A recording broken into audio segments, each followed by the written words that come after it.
أعوذ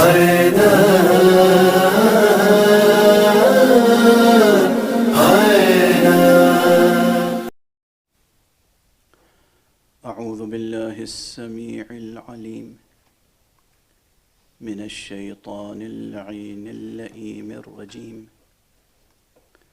بسم الله الرحمن الرحيم.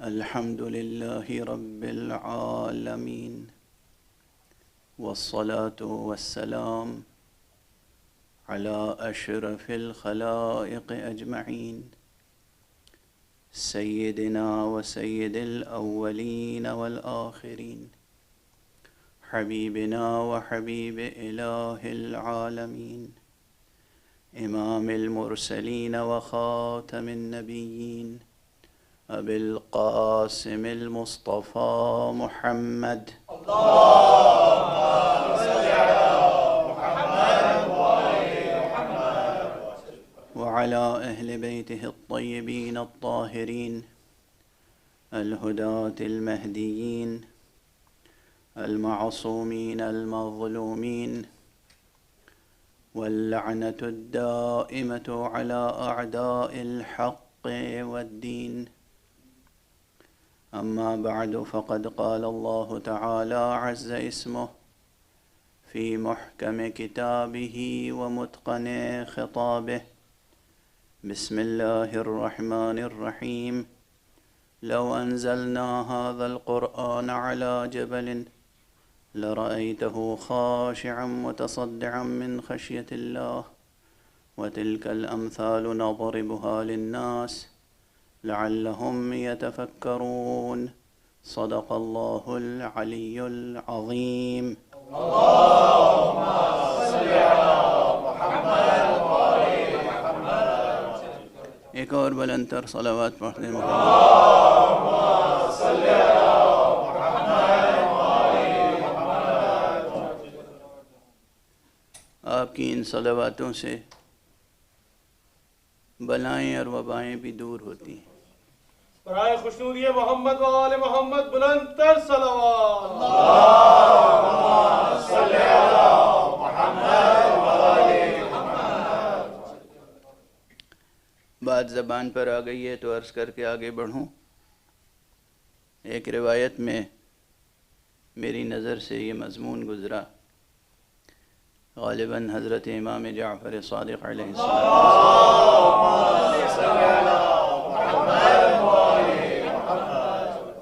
نے صلوات کی معنویت کو بیان کرتے ہوئے فرمایا کہ تم جانتے ہو یہ صلوات کیا ہے؟ یہ وہ بیان ہے، یہ وہ صیغہ ہے جس کے ذریعے سے روز الست جو ہم سے عہد و پیمان ہوا تھا، ہم اس عہد و پیمان کی تجدید کرتے ہیں. ایک صلوات پڑھ دیجئے محمد.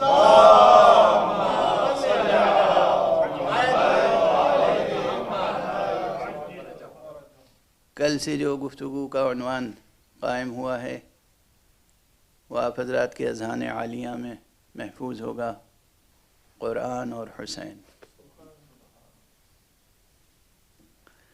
مجھے تو ایسا لگتا ہے کہ جیسے دو مترادف لفظیں ایک ساتھ رکھ دی گئی ہیں. اب جو لوگ زبان کا ذوق رکھتے ہیں، شعر و ادب کا ذوق رکھتے ہیں، اور یہاں اکثر حضرات ماشاءاللہ شعر و ادب کا ذوق رکھتے ہیں، تو وہ جانتے ہیں کہ کبھی کبھی مترادفات کا استعمال ایک ساتھ اچھا نہیں ہوتا، لیکن کبھی کبھی مترادفات کا استعمال تقاضائے بلاغت و فصاحت ہوتا ہے. تو آپ یہ سمجھیے کہ اس عنوان میں قرآن مفسر حسین ہے اور حسین مفسر قرآن.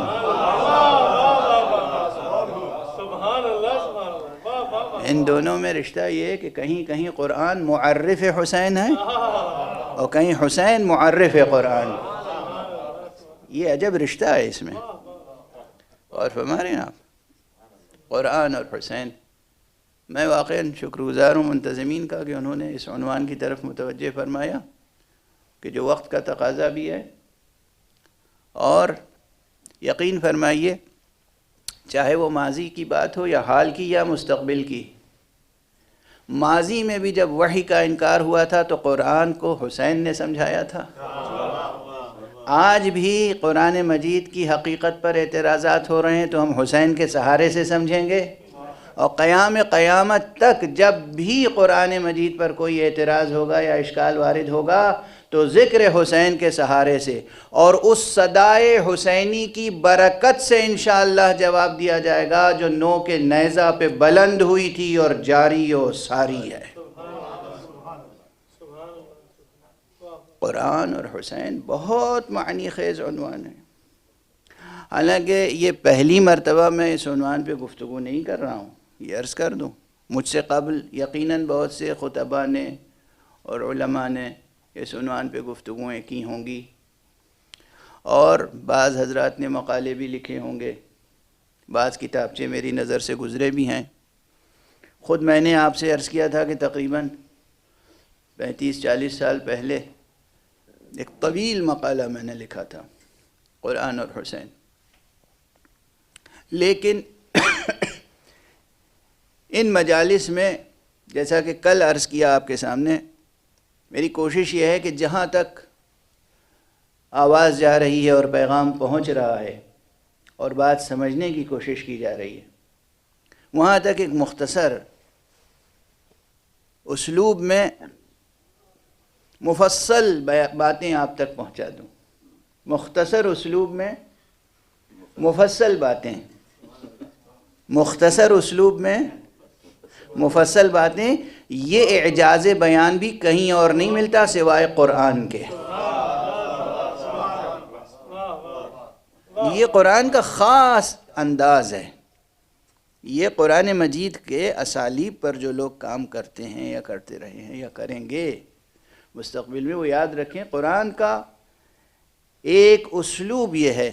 شأن اعجاز قرآنی میں سے ایک شأن یہ ہے کہ وہ بہت تفصیلی مطالب کو 1-2 لفظوں میں ادا کر دیتا ہے، اور کبھی کبھی کسی ایک حرف کو اتنا پھیلا دیتا ہے کہ پورا قرآن وجود میں آ جاتا ہے. بھائی بائے بسم اللہ میں اور قرآن مجید میں کیا ربط ہے؟ یہ تو وہ نقطہ ہے اور وہ اشارہ ہے کہ جس میں جو آپ تمام حضرات تقریباً متوجہ ہیں اچھی طرح سے. اجمالاً کل میں نے عرض کیا کہ خود قرآن مجید ایک عظیم وجودی حقیقت ہے، ایک زندہ حقیقت ہے. قرآن مجید صرف لفظوں کا مجموعہ نہیں ہے، عبارتوں کا مجموعہ نہیں ہے، زبانی بیانات کا مجموعہ نہیں ہے، معجزہ ہے. معجزہ امر اعتباری نہیں ہوتا، معجزہ امر وجودی ہوتا ہے.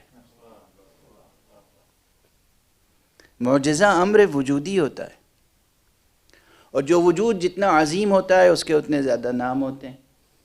اللہ سبحانہ و تعالیٰ کا وجود مبارک و مقدس نام متناہی وجود ہے.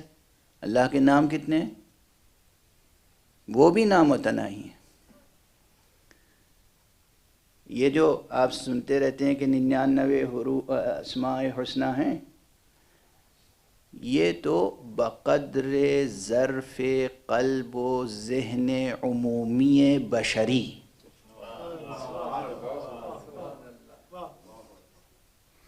یہ 99 نام سکھا دیے گئے بکمال لطف و رأفت و رحیمیت و رحمانیت الہیہ. یہ چند نام سکھا دیے گئے، ورنہ حق سبحانہ و تعالیٰ کے اسماء نام متناہی ہیں، کوئی نہیں گن سکتا. اور جو لوگوں نے اسی طرح رسول اللہ صلی اللہ علیہ وآلہ وسلم،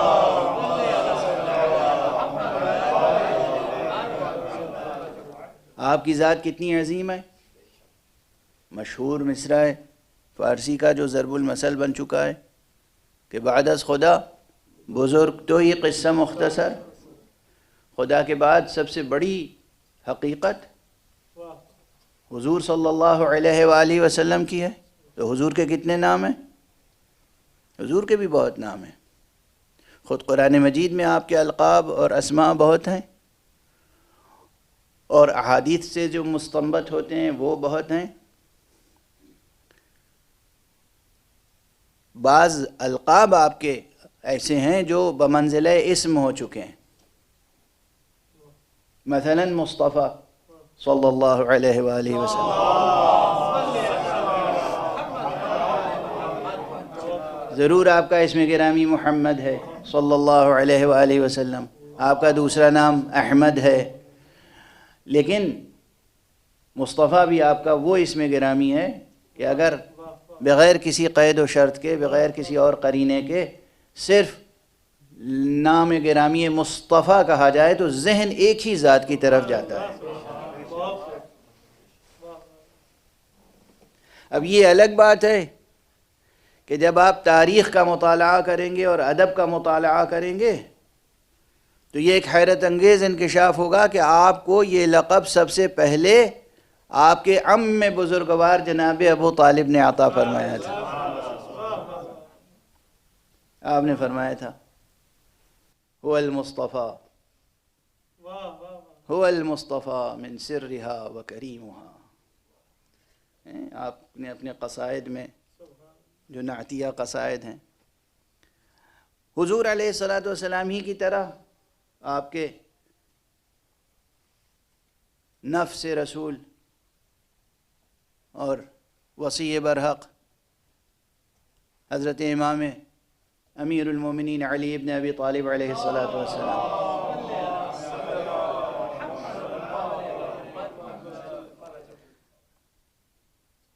آپ کا اسم گرامی بھی بہت ہے، بہت سے اسماء ہیں آپ کے۔ میں اکثر کہہ چکا ہوں، عرض کر چکا ہوں کہ اللہ سبحانہ و تعالیٰ کی طرف سے نازل ہونے والا کوئی صحیفہ حضرت آدم علی نبینا وعلیہ السلام سے لے کر حضرت عیسیٰ ابن مریم علی نبینا وعلیہ السلام تک تمام نبیوں پر جتنی کتابیں نازل ہوئیں اور جتنے صحیفے نازل ہوئے، ان تمام صحیفوں اور تمام کتابوں میں نام محمد اور نام علی کہیں نہ کہیں موجود ہے۔ تو کتنے نام ہیں؟ جس طرح خدا کے نام بہت ہیں، جس طرح رسول خدا کے نام بہت ہیں، جس طرح ولی خدا کے نام بہت ہیں، اسی طرح قرآن مجید کے بھی نام بہت ہیں۔ اور یہ خود ایک قرینہ ہے اس بات کا کہ اس قرآن مجید کا کوئی وجودی تعلق ہے ان ذوات مبارکہ سے۔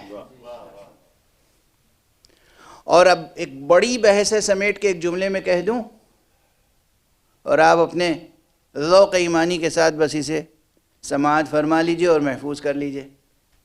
قرآن مجید ہے کلام اللہ، اللہ کا کلام، ورڈ آف گاڈ۔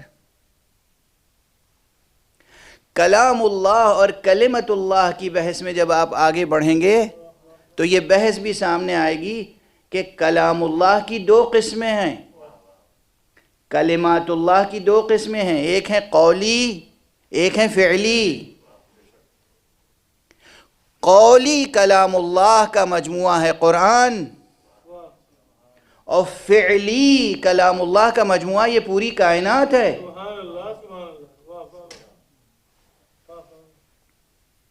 کائنات میں جو کچھ بھی آپ دیکھ رہے ہیں یہ حق سبحانہ و تعالیٰ کا کلام فعلی ہے، اس کے کن کے بغیر کوئی چیز تو وجود میں نہیں آ سکتی نا۔ آپ کو حیرت کیوں ہو رہی ہے؟ اب یہ بحثیں عام طور پر گوش گزار نہیں ہوتی ہیں، اس لیے غالباً حیرت ہو رہی ہے، ورنہ آسمان زمین اور جو کچھ آسمانوں اور زمینوں کے درمیان ہے سب کلام فعلی حق ہے۔ لیکن پروردگار عالم نے اس پوری کائنات میں سے کچھ ہستیوں کو چن کے، بطور خاص انہیں کلمۃ اللہ کا لقب دیا ہے۔ جس طرح قرآن مجید میں حضرت عیسیٰ ابن مریم علیہم السلام، جناب مریم پہ بھی سلام ہو، جناب عیسیٰ پہ بھی سلام ہو، جناب عیسیٰ کو خود قرآن مجید نے کلمۃ اللہ کہا ہے۔ اس کے معنی یہ ہوئے کہ کسی زندہ وجود پر بھی کلمے کا اطلاق ہوتا ہے، اور اگر جناب عیسیٰ کلمۃ اللہ ہیں اور یہ قرآن مجید میں موجود ہے تو اس کی تفسیر کے طور پر اگر قرآن مجید کے دوسرے آیات کی تعویل میں غور کریں اور پھر معصومین علیہم الصلاۃ والسلام کا یہ بیان سامنے رکھیں کہ انہوں نے فرمایا نحن کلمات اللہ، ہم ہیں کلمات خدا، تو اس کے معنی ہے کہ مصطفیٰ صلی اللہ علیہ وآلہ وسلم بھی کلمت اللہ ہیں، امیر المؤمنین علی ابن ابی طالب علیہ السلام بھی کلمت اللہ ہیں، حضرت زہرا سلام اللہ علیہ بھی کلمت اللہ ہیں، امام حسن بھی کلمت اللہ ہیں، امام حسین بھی کلمت اللہ ہیں، اور امام حسین نے تو نوک نیزہ پر گفتگو کر کے یہ اعلان کر دیا کہ دیکھو ہم کلمت اللہ ہیں۔ سبحان اللہ سبحان اللہ، برائے خوشنودی محمد و آل محمد بلند تر صلوات۔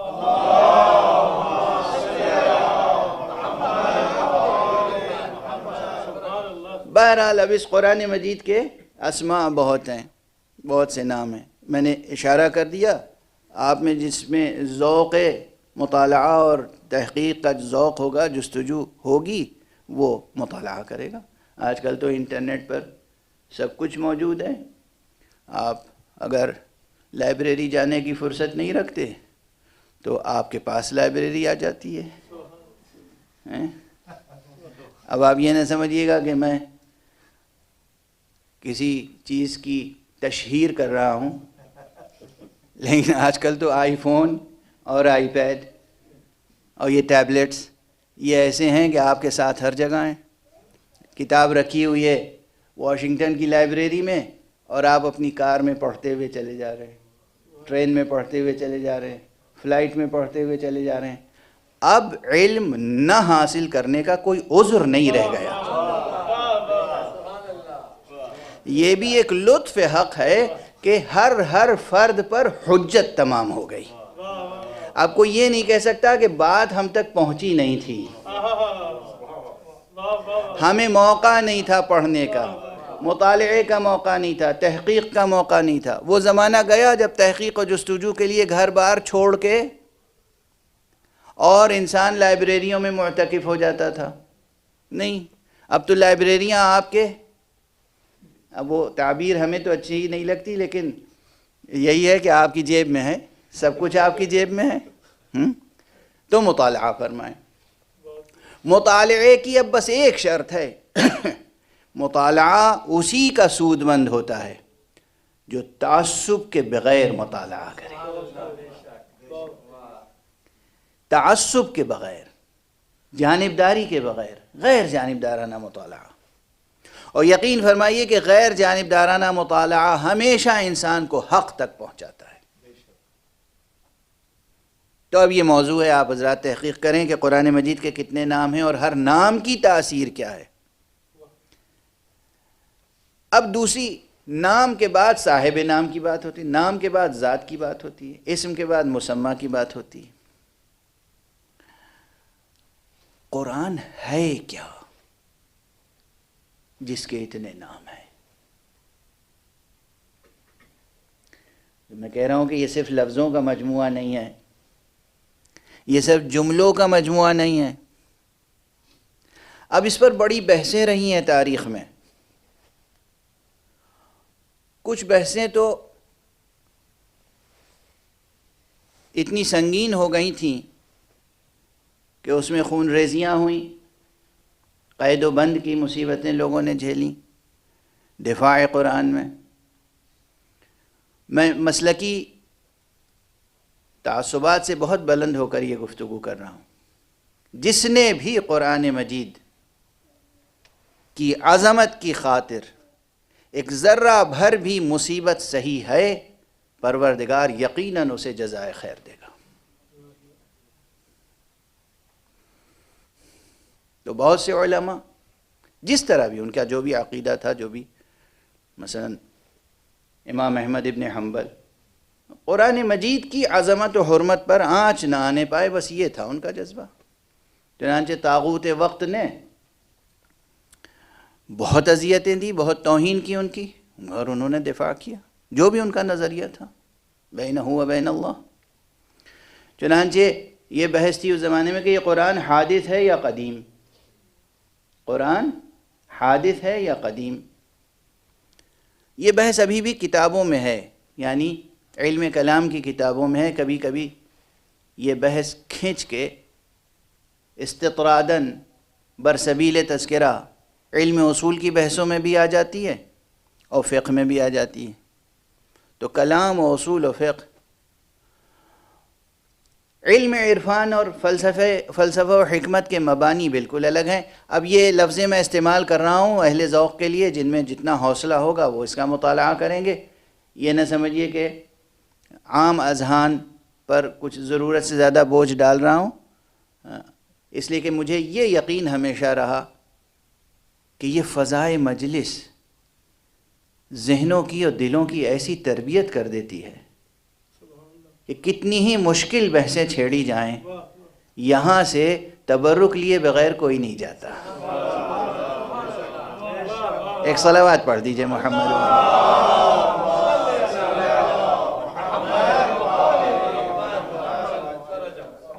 مجھے معلوم ہے کہ یہ بحثیں اس طرح نہیں چھیڑی جاتی ہیں ہمارے ممبروں پر۔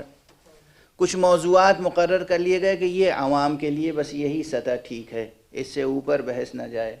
میں اس کا کبھی قائل نہیں رہا، اس لیے کہ اس فرش اعضاء پر دانشور بھی آتا ہے، طالب علم بھی آتا ہے، محقق بھی آتا ہے، ریسرچر بھی آتا ہے، ایک عام مزدور بھی آتا ہے، لیکن جو بھی آتا ہے یہاں وہ پھر ایک خاص امتیاز کا حامل ہو جاتا ہے۔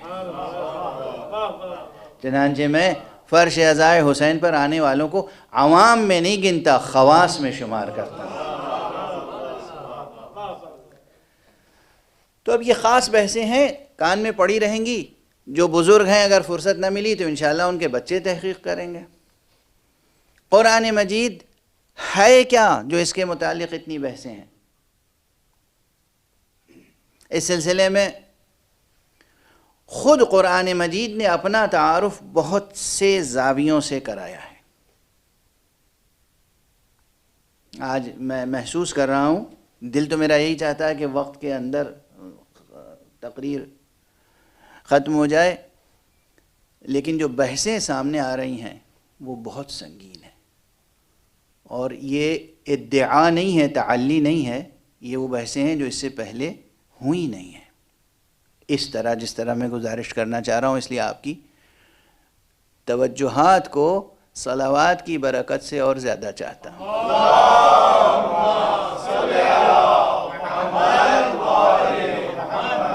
جزاکم۔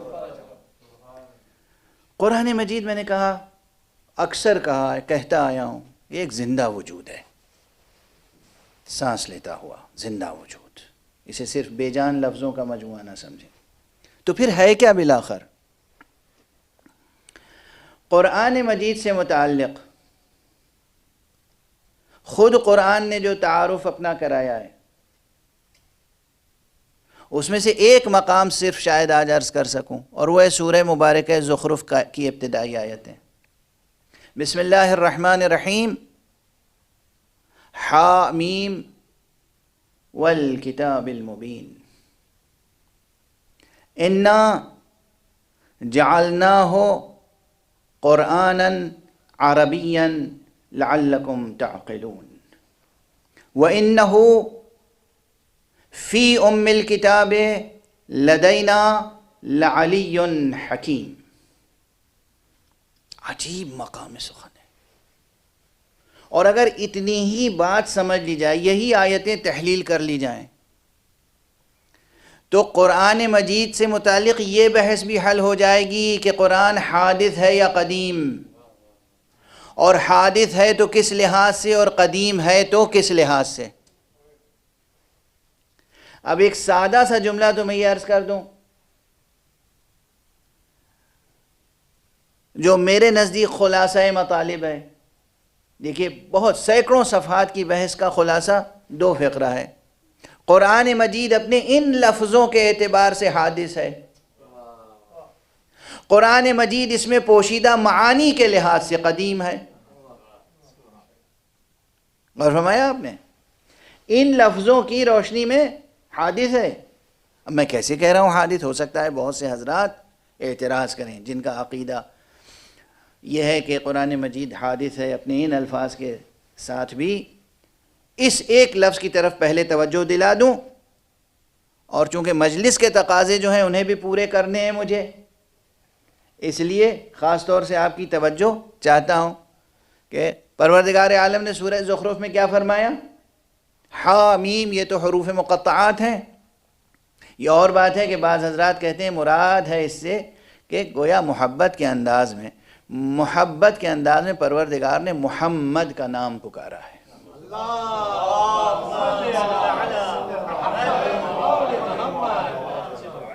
حامیم، اے میرے محمد، والکتاب المبین، قسم ہے کتاب مبین کی. اب میں اس کی تشریح ابھی نہیں کروں گا ورنہ ٹھہر کے رکوں تو ہا پر، میم پر، کتاب پر، مبین پر ہر ایک پہ بحث ہوگی نا. پھر یہ بحث 9 دنوں میں ختم نہیں ہوگی. کتاب مبین کی قسم، انا جعلناہ قرآنا عربیا لعلکم تعقلون، ہم نے اسے بنایا ہے، ہم نے اسے جعل کیا ہے، ہم نے اسے قرار دیا ہے. جعل کا کلمہ عربی میں اس سیاق و سباق میں جہاں آتا ہے حق سبحانہ و تعالیٰ کی ذات اور مخلوقات کے تعلق سے، وہاں جعل کے معنی ہوتے ہیں کسی بھی شے کا عدم سے وجود میں لانا، ایجاد. جب قرآن مجید میں خدا خود فرما رہا ہے کہ ہم نے اسے جعل کیا ہے تو پھر اسے حادث نہ کہیں گے تو کیا کہیں گے؟ ہر وہ شے جسے خدا نے جعل کیا ہو حادث ہے. اور صرف ایک ذات گرامی ہے جو قدیم ہے، ذات یکتا و یگانا، ذات احد و صمد، ذات فرد و وتر، اور وہ ذات حق سبحانہ و تعالی ہے. اللہ قدیم. ہم تعدد قدماء کے قائل نہیں ہیں، ایک سے زیادہ قدیم نہیں ہے. محمد کا نور نہ جانے کب سے ہے مگر ہم اسے قدیم نہیں کہتے.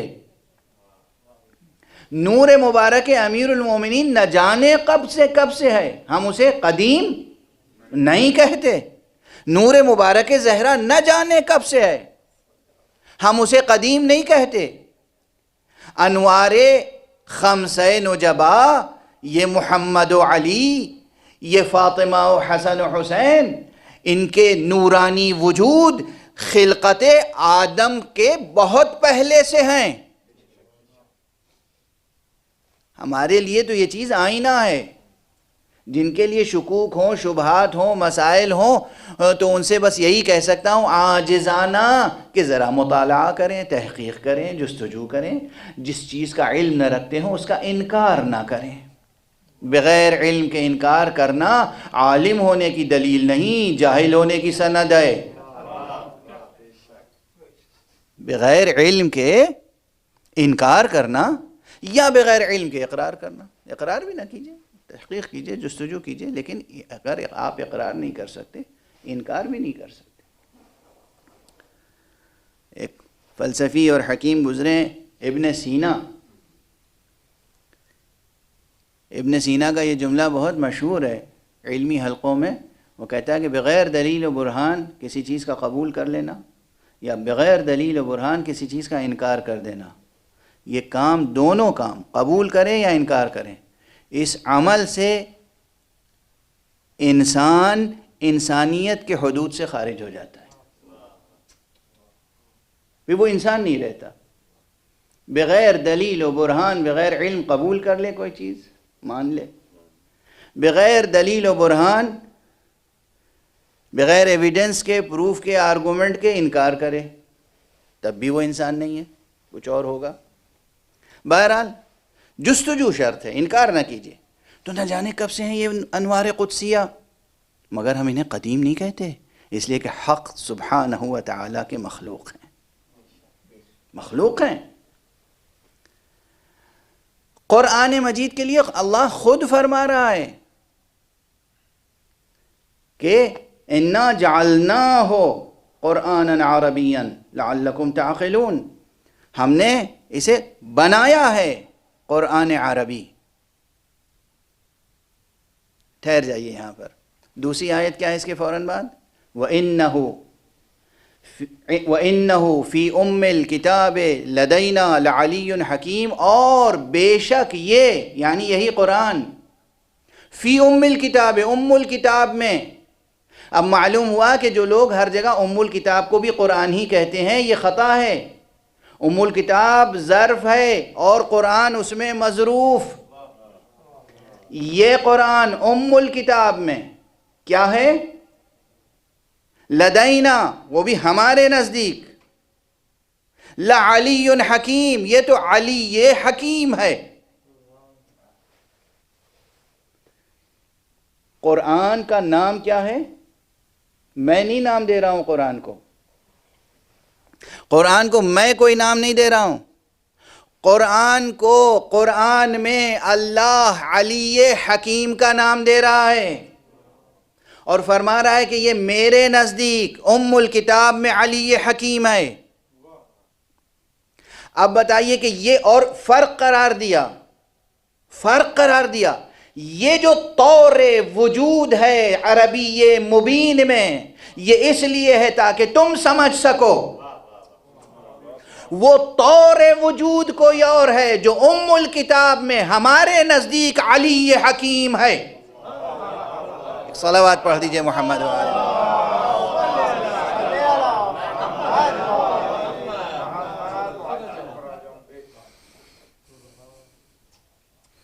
بھئی یہ جو ترکیب آ گئی زبان پر نا طور وجود کی،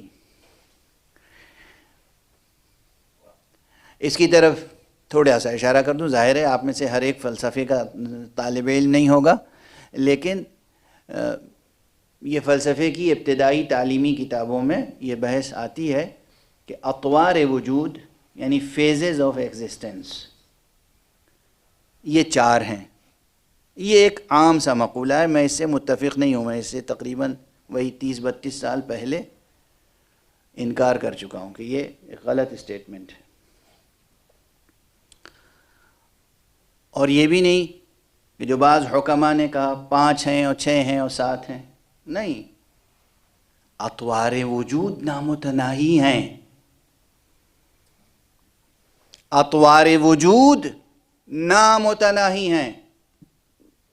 بہت سنگین بحث ہے، مجھے معلوم ہے، حوزہ علمیہ قم میں ایک تقریر میں نے عرض کر دیا تھا تو ظاہر موضوع بن گیا تھا بحث کا، اور بننا ہی چاہیے۔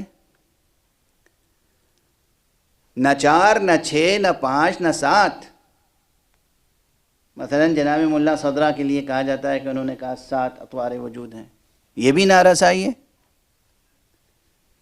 جناب ملا صدرہ کا میں بہت احترام کرتا ہوں، لیکن ان کا کہا ہوا ہر فقرہ کوئی وحی منزل من اللہ تو ہے نہیں۔ نہ جناب ملا صدرہ معصوم تھے اور نہ ان کا کلام جو ہے وحی منزل ہے، تو اس اعتبار سے اطوار وجود کی بحث ان کی بہت تشنا ہے، بہت تشنا ہے۔ اطوار وجود نہ 4 ہیں نہ 5۔ اب یہ 4 اور 5 ہے کیا، ایسے واضح کر دوں جلدی سے۔ پرانی مثال میں دے چکا ہوں، چونکہ اس لیے میں پرانی مثالیں دہرانے سے پرہیز کرتا ہوں، مگر مجبوراً دہرا دیتا ہوں۔ اور وہ مثال یہی ہے کہ عموماً جو کتابوں میں ہے فلسفی کی ابتدائی ایلیمنٹری کتابوں میں، وہ یہ ہے کہ کسی بھی شے کے 4 اطوار ہیں، 4 فیزز ہیں۔ کیا ہیں؟ ایک تو وہ حقیقت جو ہے، اور جیسے پانی ایک سیال حقیقت ہے، ایک بے رنگ سیال حقیقت، ایک مادہ جو آکسیجن اور ہائیڈروجن کا مرکب ہے، جس سے انسان کی پیاس بجھتی ہے، جس سے درختوں کو سینچا جاتا ہے، اور جو سبب حیات ہے اس کرۂ ارض پر، یہ ایک حقیقت ہے۔ تو یہ جو خارج میں بہتا ہوا پانی ہے، یہ سیال، یہ ایک وجود ہے، یہ وجود کا ایک فیز ہے، ایک رخ ہے، ایک طور وجود ہے، اور اسی کو کہتے ہیں وجود خارجی، وجود حقیقی۔ آپ کے ذہنوں میں خارجی کے کوئی دوسرے معنی نہ آ جائیں۔ ایک صلوات پڑھ دیجئے محمد والے۔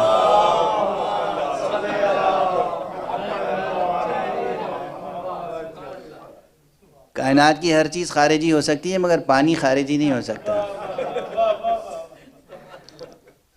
پانی تو استعارہ ولایت ہے، پانی تو استعارہ علم ہے، پانی تو استعارہ ہدایت ہے،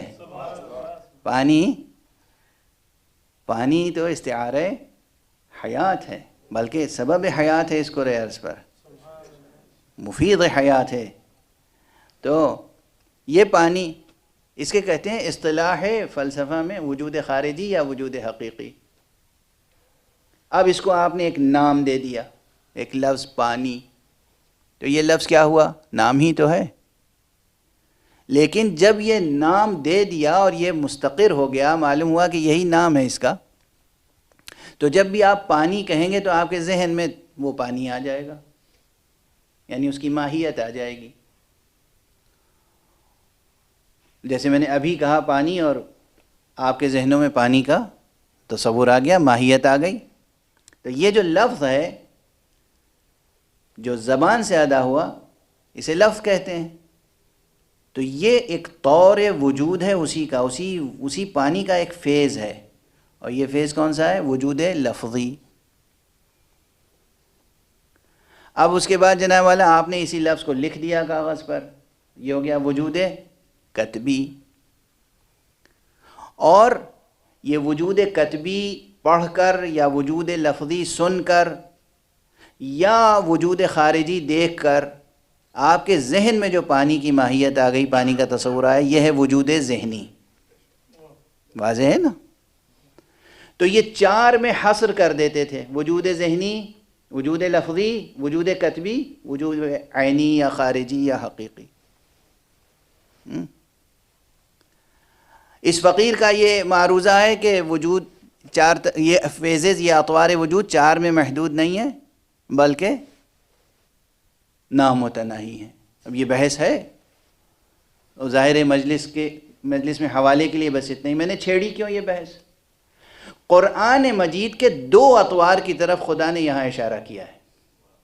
اِنَّا جَعَلْنَاهُ قُرْآنًا عَرَبِيًّا لَعَلَّكُمْ تَعْقِلُونَ، میں نے اس قرآن کو قرآن عربی اس لیے قرار دیا ہے تاکہ تم سمجھ سکو۔ تو یہ قرآن عربی ایک طور وجود ہے، ایک فیز ہے قرآن کا، حقیقت قرآن کا ایک طور وجود یہ لفظ عربی ہے۔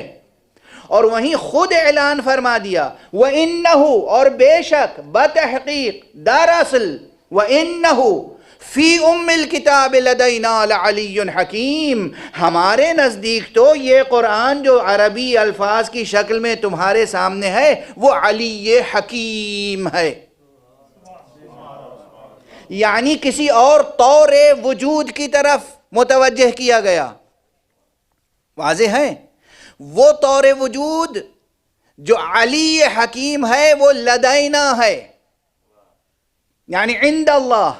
جو چیز عند اللہ ہے، جو چیز علم الہی کا حصہ ہے، علم الہی چونکہ جزو ذات الہی ہے، جز تو ایک مجازی بیان ہے، صفت ذات الہی ہے علم، اس لیے وہ قدیم ہے۔ اور یہ لفظ جو قرار دیا حق نے، جو بعد میں وجود میں آیا، یہ حادث ہے۔ غور فرمائیں آپ، اسی لیے میں نے عرض کیا کہ یہ لفظ عربی حادث ہے، لیکن اس کے اندر پوشیدہ معنی قدیم ہے، چونکہ ظرف علم الہی میں ہے۔ یہ قدیم ہے چونکہ ظرف علم الہی میں ہے، اور چونکہ یہ کسی اور نے تو بنایا نہیں، اس لیے اس حقیقت سے یہ حقیقت جدا نہیں ہو سکتی، اور چونکہ جدا نہیں ہو سکتی اس لیے کسی غیر کو حق تصرف اس میں حاصل نہیں ہو سکتا۔ اس لیے ممکن نہیں ہے کہ خدا موجود ہو اور اس کے کلام میں کوئی تصرف کر لے، وہ بھی اس کلام میں جس کلام کو اس نے اپنی حفاظت میں رکھا ہو، اور ظاہری دنیا میں بھی ایسے محافظ عطا کیے ہوں جن محافظوں کے سامنے کوئی بت نہیں ٹھہر سکتا، کوئی فرد نہیں ٹھہر سکتا، کوئی لشکر ٹھہر نہیں سکتا۔ علی جیسا محافظ، حسن و حسین جیسے محافظ، ان معصوم اولیاء اور حجتوں کی طرح محافظ قرآن موجود ہوں، قرآن میں تحریف ہو جائے۔ وقت تیزی سے گزرا چلا جا رہا ہے، اور میں جو مثالیں عرض کرنا چاہ رہا تھا طور وجود پر، یہ ذرا اور واضح کر دوں۔ اب فلسفے اور حکمت سے ہٹ کر جو لوگ صرف نقلیات و سمعیات پر بھروسہ رکھتے ہیں، کسی نہ کسی لفظ میں، کسی نہ کسی عبارت میں، کسی نہ کسی تعبیر میں یہ چیز موجود ہے کہ حضور نبی اکرم صلی اللہ علیہ وآلہ وسلم نے ارشاد فرمایا کنت نبیا وآدم بین الماء والطین، میں نبی تھا اس وقت بھی جب آدم آب و گل کے درمیان تھے۔ یہ ممکن ہے کہ ذات نہ ہو اور منصب ہو؟ یہ ممکن ہے کہ ذات نہ ہو اور منصب ہو؟ کل بھی میں نے اس طرح کا کوئی جملہ عرض کیا تھا، یہ ممکن نہیں ہے۔ تو حضور علیہ الصلوۃ والسلام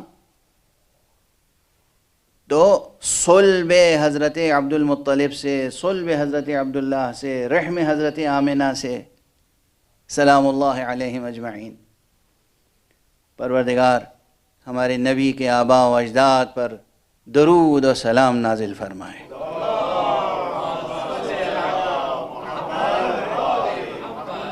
اس لیے کہ یہ ایک حقیقت ہے ہمارے نزدیک ثابت، جس کے نزدیک ثابت ہو نہ ہو، ہمارے نزدیک ثابت ہے کہ نور مبارک مصطفیٰ کسی ایسے صلب میں نہیں آیا اور کسی ایسے رحم میں نہیں آیا جو صلب اور جو رحم نور ایمان سے منور نہ تھا اور طہارت توحید سے مطہر نہ تھا۔ ہمیشہ یہ نور منتقل ہوتا رہا پاک و پاکیزہ صلبوں میں اور رحموں میں۔ تو ہماری طرف سے درود و سلام ہو لاکھوں کروڑوں ان پاکیزہ صلبوں اور ان پاکیزہ رحموں پر جن صلبوں اور رحموں سے نور مبارک مصطفیٰ منتقل ہوتا ہوا آیا۔ جب آغوش آمنہ میں آئے تو یہ طور وجود تھا ایک، جب رحم آمنہ میں تھے تو ایک دوسرا طور وجود تھا، جب صلب عبداللہ میں تھے تو ایک اور طور وجود تھا، جب خود آدم بھی نہ تھے، حوا بھی نہ تھیں، وہ ابھی آب و گل کے درمیان تھے، اس وقت مصطفیٰ کا طور وجود کیا تھا۔ اب یہاں ایک بحث، یہ بس ایک سوال کروں گا، بحث نہیں، مصطفیٰ کے اس طور وجود کو ہم وجود حقیقی مانیں یا اس طور وجود کو وجود حقیقی مانیں؟ اگر اس طور وجود کو وجود حقیقی مانیں گے تو جو جی چاہے دنیا کہے، لیکن اگر اس طور وجود کو وجود حقیقی مانیں گے مصطفیٰ کے تعلق سے تو یقیناً حقیقت ذات مصطفیٰ نوری ہوگی، خاکی نہیں ہو سکتی۔ محمد وآل محمد بلند تر صلوات۔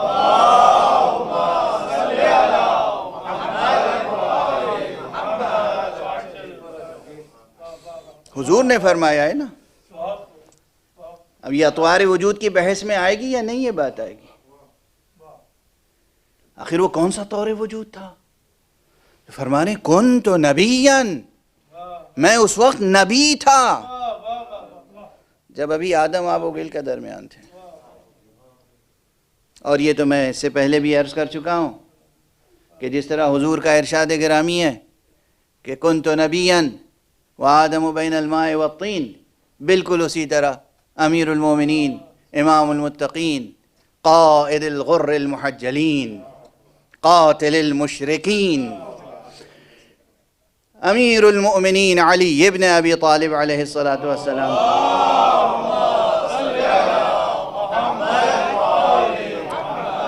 ارشاد گرامی بھی یہی ہے کہ آپ نے فرمایا کنت ولیا وآدم بین الماء والطین. میں اس وقت بھی ولی تھا جب آدم آب و گل کے درمیان میں تھے. تو یہ نبی تھے اس وقت جب ابھی آدم آب و گل کے درمیان میں تھے. یہ ولی تھے اس وقت جب آدم آب و گل کے درمیان میں تھے. تو یہ قرآن اس وقت کس شکل میں رہا ہوگا؟ ابھی عرب قوم وجود میں نہیں آئی، ابھی عربی زبان نے تشکیل نہیں پایا، ابھی عربی زبان کی تشکیل نہیں ہوئی، ابھی عربی زبان کی تشکیل نہیں ہوئی. عام انسانیات کا مطالعہ کیجئے، لسانیات کا مطالعہ کیجئے، ہیں ٹھیک ہے نا. وہ علم الوضع میں جا کر بحث کریں گے کہ واضح تمام لغات کا کون ہے، اللہ ہے یا بندے ہیں یا دونوں کے اشتراک سے. یہ سب بحثیں خالص علمی ہیں، لیکن عام انسانی تاریخ کیا کہتی ہے، عام محققین، عام ریسرچرز کیا کہتے ہیں. عربی کب وجود میں آئی؟ آدم کی زبان بھی عربی نہیں تھی، نوح کی زبان عربی نہیں تھی، حضرت ابراہیم کی زبان عربی نہیں تھی. پہلے سے عربی زبان وجود میں ہوتی تو تورات عربی میں آتی، انجیل عربی میں آتی. ہمیں معلوم ہے تورات کی زبان کیا ہے، انجیل کی زبان کیا ہے، عبرانی زبان، سریانی زبان، آرامی زبان، آشوری زبان، اکادی زبان. کتنی زبانیں خود اسی علاقے میں تھیں، تاریخ کے ساتھ ساتھ وجود میں آئیں اور منقرض ہوتی چلی گئیں. یہ تو برکت ہے قرآن مجید کی. عربی بھی کب کی مٹ چکی ہوتی اگر اس میں قرآن نازل نہ ہو گیا ہوتا. صلوات پڑھ دیں محمد و آل محمد.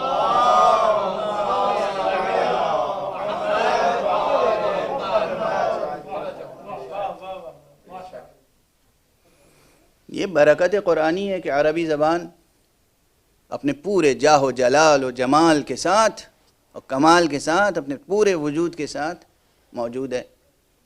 لیکن بہرحال یہ اس وقت جو قرآن تھا، اگر محمد نبی تھے تو ان کے پاس قرآن تھا یا نہیں؟ سوال ہے.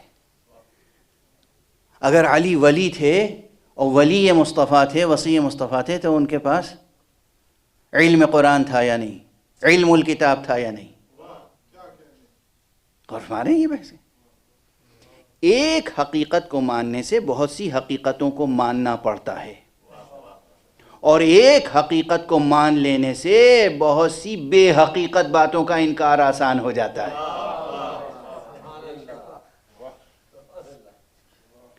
ایک حقیقت کو مان لینے سے اور بہت سی حقیقتوں کا اقرار و اعتراف آسان ہو جاتا ہے، بلکہ لازمی اور ضروری اور واجب ہو جاتا ہے.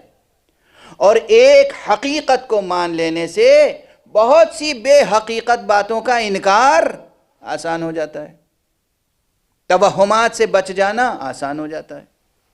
اگر یہ مان لیا کہ حضور صلی اللہ علیہ وآلہ وسلم نے فرمایا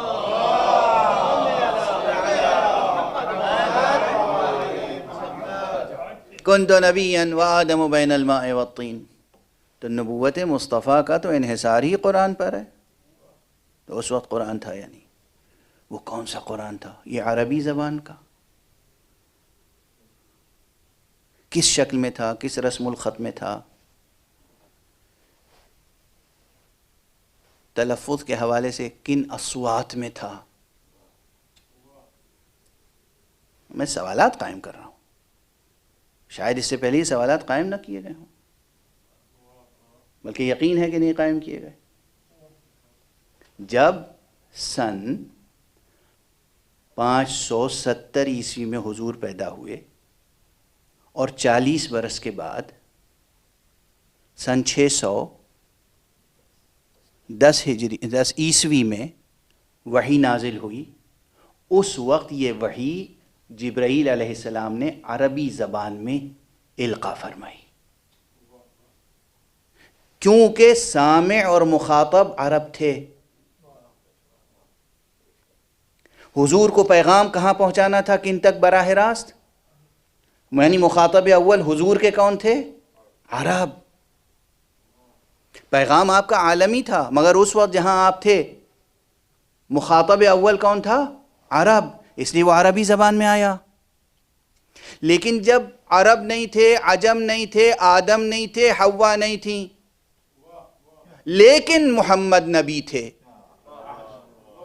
اس وقت جو حق سبحانہ و تعالی نے نبوت عطا فرمائی تھی اس کی حقیقت کیا تھی؟ جس طرح ان کے مادی وجود سے صرف ظاہری خاک، بہت پہلے کا، وہ بھی بہت پہلے کا جملہ ہے میرا، یہ نوری اور خاکی کی بحث میں نے عرض کیا تھا کہ محمد اور آل محمد معصومین علیہم الصلاۃ والسلام سے متعلق یہ بحث کہ نوری ہیں یا خاکی، یہ بحث اتنی آسان نہیں ہے جو آپ کر لیں۔ اتنا مان لیں ان کا سب سے بڑا احسان یہ ہے کہ ان نوریوں نے خاکسارانہ ظہور اختیار کر لیا۔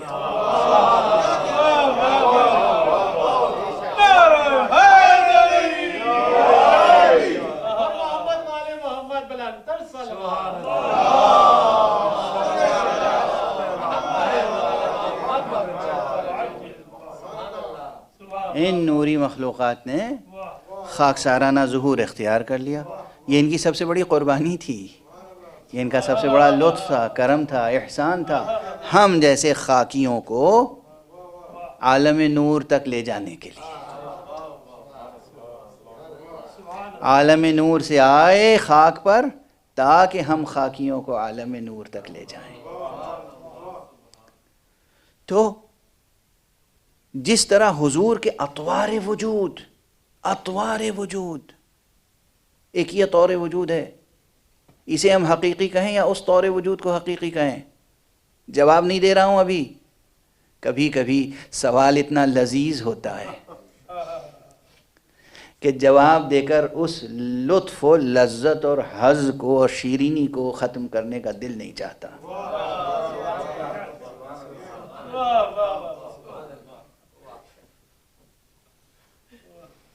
کس طور وجود کو حقیقی کہیں گے؟ یہ جو سن 70 ہجری میں وجود میں آیا، یا وہ طور وجود جو اب یہیں بنیاد ہل گئی نا، جس بنیاد پر ملا صدرہ نے کہا ہے 4 یا 5 یا 6 اور اس میں وجود خارجی اور وجود حقیقی کس کو کہا ہے؟ بنیاد ہل گئی نا۔ ہم کس طور وجود کو حقیقی کہیں، کسے اعتباری کہیں، کسے مجازی کہیں؟ اگر زندگی کا سفر جاری و ساری ہے، اگر ذہن ہمارے زندہ ہیں، اگر زبان کا سفر جاری و ساری ہے، تو معنویتوں میں فرق آئے گا۔ ہم جس کو آج حقیقت کہتے ہیں ممکن ہے کل وہ مجاز ہو جائے، جسے آج ہم مجاز کہتے ہیں کل اسے حقیقت سے تعبیر کرنا پڑے۔ وہ ایک طور وجود تھا۔ حضور وجود رکھتے تھے اور فرماتے تھے کہ میں موجود تھا جب آدم آب و گل کے درمیان تھے۔ امیر المومنین کہتے تھے، فرما گئے کہ میں ولی تھا جب آدم آب و گل کے درمیان تھے۔ اور روایتیں آگے بڑھ کے کہتی ہیں کہ جب آدم وجود میں آئے ظاہری، تو اس وقت جب ان سے لغزش ہوئی اور پھر توبہ کا مرحلہ آیا تو کچھ ایسے انوار پہلے سے موجود تھے، ایسی ہستیاں پہلے سے موجود تھیں جن کے نام لے کر، جن کے توسل سے، جن کے واسطے سے، جن کے طفیل میں حق سبحانہ و تعالی نے ان کی توبہ قبول کی۔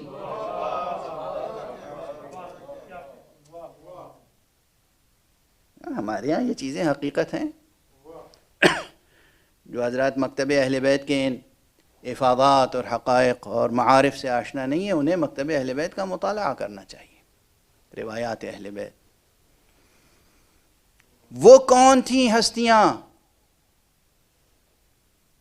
جب تمام ملائکہ کو سجدہ آدم کا حکم دیا گیا تھا تو وہ اس حکم سے مستثنیٰ تھیں۔ وہ کون سی ہستیاں تھیں؟ کون سے انوار تھے؟ اور وہ کون سا طور وجود تھا؟ اور اس طور وجود کو حقیقت سے تعبیر کریں گے، وجود حقیقی کہیں گے یا وجود ذہنی، وجود لفظی، وجود کتبی؟ وجود وہمی، وجود خیالی، وجود حسی، کیا کیا تعبیریں ہیں. ظاہر ہے میں کہہ چکا کہ وجود کے اطوار نامتناہی ہیں، دلائل کے ساتھ عرض کیا ہے میں نے. وہ دلیلیں ابھی آپ کے سامنے سب کی سب نہیں پیش کی، لیکن آپ کا ذہن اگر جوال ہے تو یقیناً بعض دلائل تک تو پہنچ ہی جائے گا. ایک صلوات پڑھ دیجئے محمد.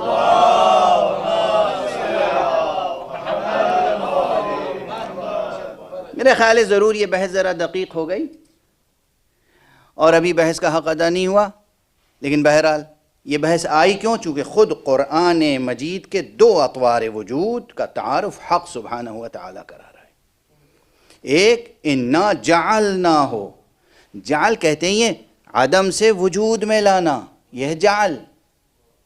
ابھی اس بحثوں میں نہیں پڑھوں گا کہ جعل بسیط کیا ہے اور جعل مرکب کیا ہے اور جعل بالذات کیا ہے اور جعل بالعرض کیا ہے اور جعل بالذات کی کتنی قسمیں اور جعل بالعرض کی کتنی قسمیں. یہ بحثیں یہ ممبر شاید متحمل نہیں ہے، لیکن اصطلاحیں اس لیے سنا دیں تاکہ ذوق بیدار ہو جائے. اصطلاحیں اس لیے سنا دیں کہ کلیدیں فراہم ہو جائیں مطالب کی. ٹھیک ہے؟ تو جعل کی، لیکن سادہ سی بات، جعل یعنی عدم سے وجود میں لانا. حق سبحانہ و تعالیٰ جب کسی شے کو کہے انا جعلنا، ہم نے اسے عدم سے وجود میں لا کر وجود بخشا، اسے موجود بنایا. کس شکل میں؟ انا جعلناہ قرآنا عربیا لعلکم تعقلون، تاکہ تم سمجھ سکو. لیکن حقیقت کیا ہے؟ حقیقت یہ ہے وَإِنَّهُ فِي أُمِّ الْكِتَابِ لَدَيْنَا لَعَلِيٌّ حَكِيمٌ. اس کی حقیقت بہت بلند ہے. عام ترجمہ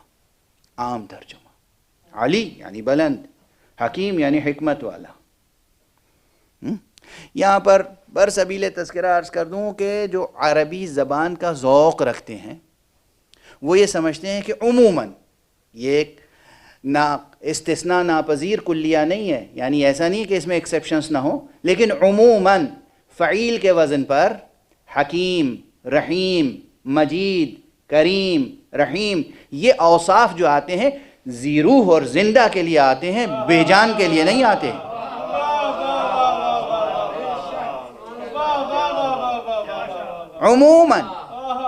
عموماً یہ اوصاف زندہ ذی روح کے لیے آتے ہیں، بے جان کے لیے نہیں آتے.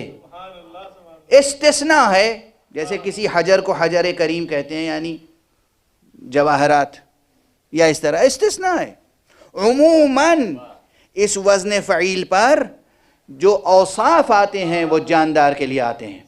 جب کہا جا رہا ہے کہ یہ جسے تم دو دفتیوں کے درمیان ایک بے جان کتاب سمجھتے ہو، یہ ہمارے نزدیک ایک بہت بلند زندہ حقیقت ہے جو حکمت والی ہے.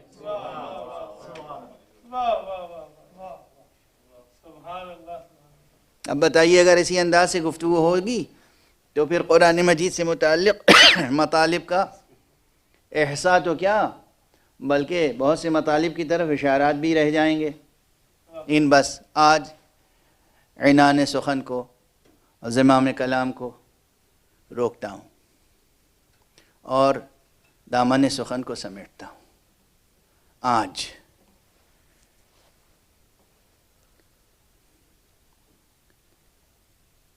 عموماً کل بات ادھوری رہ گئی تھی، عموماً آج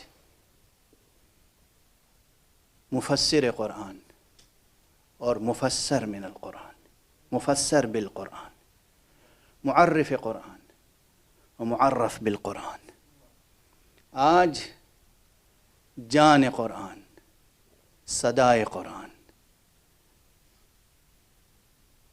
حضرت ابو عبداللہ الحسین علیہ السلام کا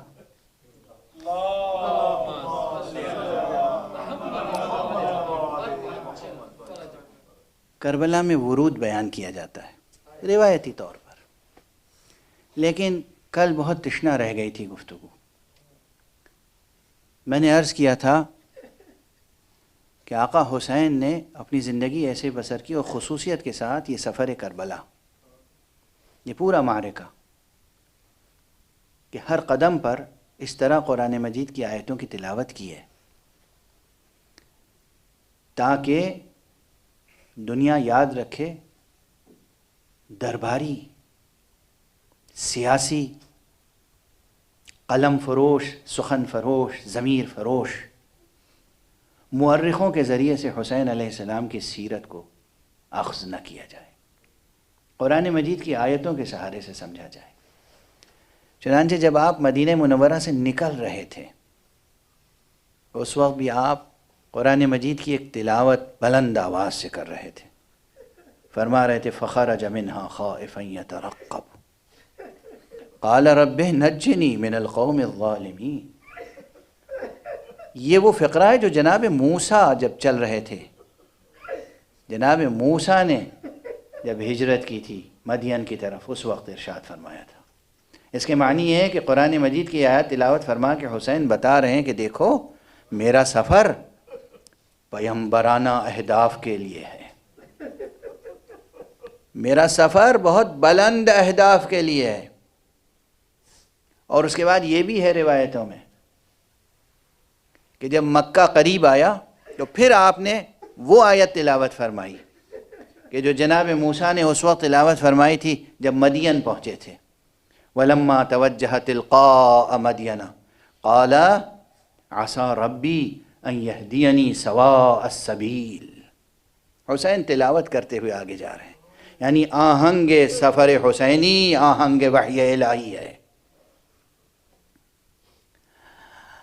اب وقت اس سے زیادہ نہیں کہ میں ترجمہ کروں، تفسیر کروں، اس کے مضمرات کی طرف اشارہ کروں، لیکن ٹھہر کے 2-3 جملے عرض کروں۔ کل میں نے عرض کیا تھا نا کہ حسین اپنے نانا کی قبر سے جدا ہوئے تھے، لیکن کس طرح؟ اب آپ کے تقاضائے عزاداری کو پیش نظر رکھتے ہوئے میں سوال قائم کر رہا ہوں۔ دیکھیے کبھی تفصیلات روایت میں ہوتی نہیں ہیں، مگر یہ بتائیے ایسے پرآشوب ماحول میں آقا حسین جب ماں کی قبر پہ گئے ہوں گے تو کیا تنہا گئے ہوں گے؟ جب بھائی کی قبر پہ گئے ہوں گے تو کیا تنہا تشریف لے گئے ہوں گے؟ آقا حسین جب نانا کی قبر پہ گئے ہوں گے تو تنہا گئے ہوں گے؟ کچھ بھی ہو مگر یہ ممکن نہیں ہے کہ غلاموں کی طرح ساتھ ساتھ رہنے والا بھائی وفادار عباس ساتھ میں نہ۔ اب چشم تصور کو ذرا واہ کر لیجئے، اب تاریخ کی کتابوں میں نہ ڈھونڈیے، آپ مجھے بتائیے جب آقا حسین چلے ہوں گے گھر سے تو کیا عباس ساتھ نہیں رہے ہوں گے؟ کیا علی اکبر ساتھ نہیں رہے ہوں گے؟ یعنی ان دو ہستیوں کے لیے تو تصور بھی نہیں کیا جا سکتا کہ آقا کو تنہا چھوڑ دیا ہوگا۔ بس آپ کی آوازیں بلند ہیں تو میں ایک جملہ کہوں، آقا حسین نے تو اپنے نانا کی قبر مبارک پہ رخسار رکھ کر خوب گریہ کیا، اور جو نانا سے گفتگو ہوئی وہ بیان کیا، مگر کیا روح پیغمبر نے روح عباس کو مخاطب نہ کیا ہوگا؟ کیا روح مصطفیٰ نے اپنے ہم شکل شبیہ پیغمبر علی اکبر کے قلب کو مخاطب نہ کیا ہوگا؟ ارے ہائے وہ روایتیں ہم تک نہیں پہنچی کہ روح مصطفیٰ نے علی اکبر کو کیا کیا تلقین فرمائی۔ آپ کی آوازیں بلند ہیں۔ اور جب حسین کے ساتھ ساتھ عباس، علی اکبر، جناب بی بی فاطمہ زہرا کی قبر پر آئے ہوں گے، حسین سے گفتگو کے بعد کیا زہرا نے عباس سے نہ کہا ہوگا میرے عباس دیکھو جب تک تمہارا دم سلامت رہے میرے حسین کا خیال رکھنا۔ وقت بالکل تمام ہو چکا، مگر میں ایک سوال اور کرنا چاہ رہا ہوں۔ ایک سوال تاریخوں میں یہ ہے، حدیثوں میں یہ ہے، لوگوں نے جو فقہیں بعد میں بنا لی، جو احکام اور آداب بنا لیے، ان کی بات نہیں کر رہا ہوں۔ تاریخوں میں ہے کہ جناب حمزہ کی قبر پر بی بی فاطمہ زہرا جایا کرتی تھی۔ یعنی قبر پر خواتین کا جانا منع نہیں ہے۔ فاطمہ جناب حمزہ کی قبر پر جا کر گریہ کرتی تھیں۔ فاطمہ زہرا اپنے بابا کی قبر پہ جا کے گریہ کرتی تھیں۔ یہ بتائیے وہ فاطمہ جو بابا کی قبر پہ جاتی ہوں، وہ فاطمہ جو جناب حمزہ کی قبر پہ جاتی ہوں، جب فاطمہ کی بیٹی مدینے سے نکل رہی ہوگی، کیا ثانیہ زہرا زینب نے نانا کو آخری سلام نہ کیا ہوگا؟ کیا بی بی زینب نے بطور خاص ماں کی لحد پر جا کر نہ کہا ہوگا اماں خدا حافظ؟ بس ایک یہ وقت ہے تاریخ میں جب زینب کے سر پہ چادر ہے، چہرے پر نقاب ہے، نانا کی قبر پہ آ کے کہہ رہی ہوں گی خدا حافظ، مادر گرامی سے کہہ رہی ہوں گی خدا حافظ، اور ایک وہ زینب کا سلام ہے جب کربلا سے واپس آئی ہیں اور شانوں پر رسن کا نشان ہے۔ کس طرح کا ہوگا؟ میرے نانا سلام ہو آپ پر، لٹ کر آئی ہوں اور آپ کی دولت کو لٹا کر آئی ہوں۔ انا للہ وانا الیہ راجعون، رضا بقضائہ وتسلیما لامرہ۔ پروردگار ہمیں علوم قرآن اور معارف اہل بیت سے آشنا فرما۔ پروردگار ہمیں ارباب عصمت کے مبارک کردار، ان کی سیرت اور سوانح کے چھپے ہوئے واقعات سے بھی آشنا فرما۔ پروردگار ہمیں ہمیشہ اس دنیا میں ارباب عصمت کے کردار کے انوار میں زندگی بسر کرنے کی توفیق عطا فرما۔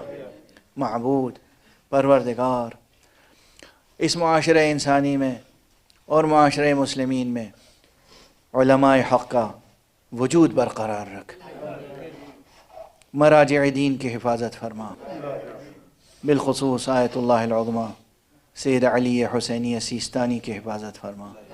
پروردگار رہبر انقلاب اسلامی ولی فقیہ آیت اللہ العظمیٰ سید علی حسینی خامنی کی حفاظت فرما۔ پروردگار تمام انسانی معاشرے کو امن اور عافیت سے ہمکنار فرما۔ پروردگار اپنی رحمتیں نازل فرما۔ پروردگار اپنے ولی آخر کو اذن ظہور عطا فرما اور ان کے ہاتھوں سے اپنی رأفت و رحمت و عدالت کا علم نصب فرما۔ ماتم حسین۔